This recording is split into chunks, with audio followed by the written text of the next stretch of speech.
DNC hacks and the recent ones involving Colin Powell's emails. To what degree do you think this interference has to do with a tit-for-tat approach to what we see with both covert and overt U.S. government support for domestic Russian opposition groups, and of course our overt support for the Ukraine?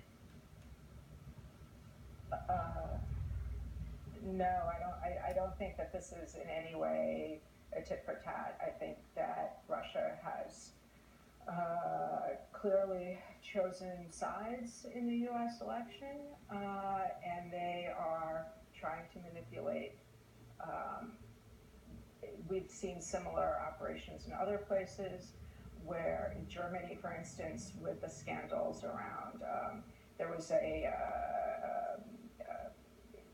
were allegations of a rape last year that were completely false, manufactured by Russian media, and meant to destroy Germany's consensus in favor of refugees, of accepting refugees from Syria.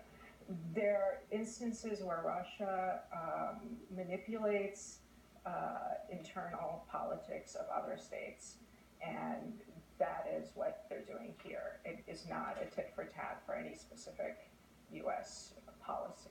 I suppose I'm certainly not an advocate for that, but is the United States government not also complicit in censoring Russia, supporting opposition parties? The United States does not support. The United States does not hack and then release documents of United Russia, for instance. There's no parallel between the behavior of these two governments. U.S. government does not support Russian opposition parties. U.S. government does not hack Putin's servers, but maybe. Well, just to maybe follow, it could, but it doesn't. It hasn't done that. Right. I mean, I think Miriam's absolutely right, but the argument that we're engaging in now, the discussion, I think goes to the heart of what Russian disinformation campaigns have become over the last 10 years, have accelerated and intensified, particularly since 2012, which is to undermine trust in democratic institutions, exactly by making arguments that the U.S. and Western European countries are doing the exact same thing, and that is just absolutely not true. However, that is the Kremlin line that is consistently put out there, and I think what we're experiencing here in the United States right now, countries across Russia's quote-unquote near abroad, Ukraine, Georgia, etc., have been experiencing for many elections. It's just that right now it's incredibly brazen, I think, of the Russian Federation and Russian-affiliated hackers to reach out and actually hack and use their cyber capabilities in a Western country, and we are experiencing that now, but that's not new. It's part of a broader trend in how Russia tends to manipulate and seeks to influence politics across the globe to achieve its own geopolitical agenda in those places. So I'll take the next question now. Yes.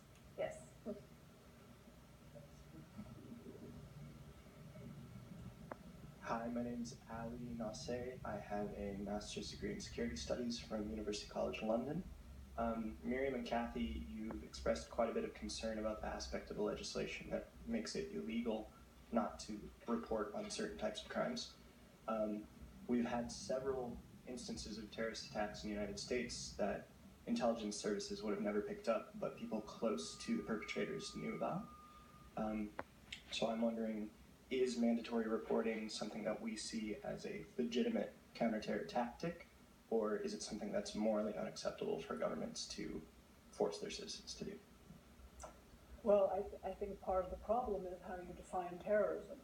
And, we define terrorism very differently from the way the Russian legal practice does. For example, in the extremism law, there's not even the necessity to use or advocate violence. So this is opening the window very wide to allowing citizens to report on, neighbors they don't like, because they sing too loudly in a semi-religious tone or something. It's given the vagaries of the Russian judicial system and legal tradition, unfortunately, I think it's written and conceived of in a much too wide and vague a way. Perfect, thanks. Mary, did you want to? I agree with Kathy. Context is everything here. I understand where you're coming from, but the way these laws are applied and the completely different context is what's at stake, and Kathy said that well. Sir? Herb Rose.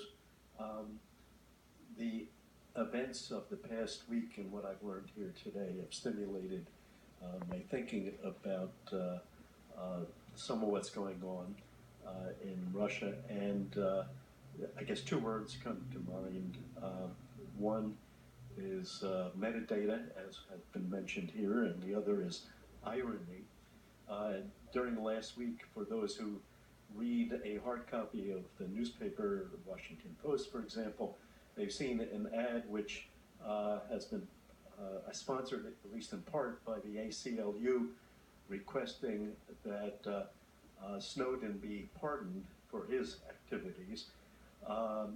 And it seems ironic now that what's going on in Russia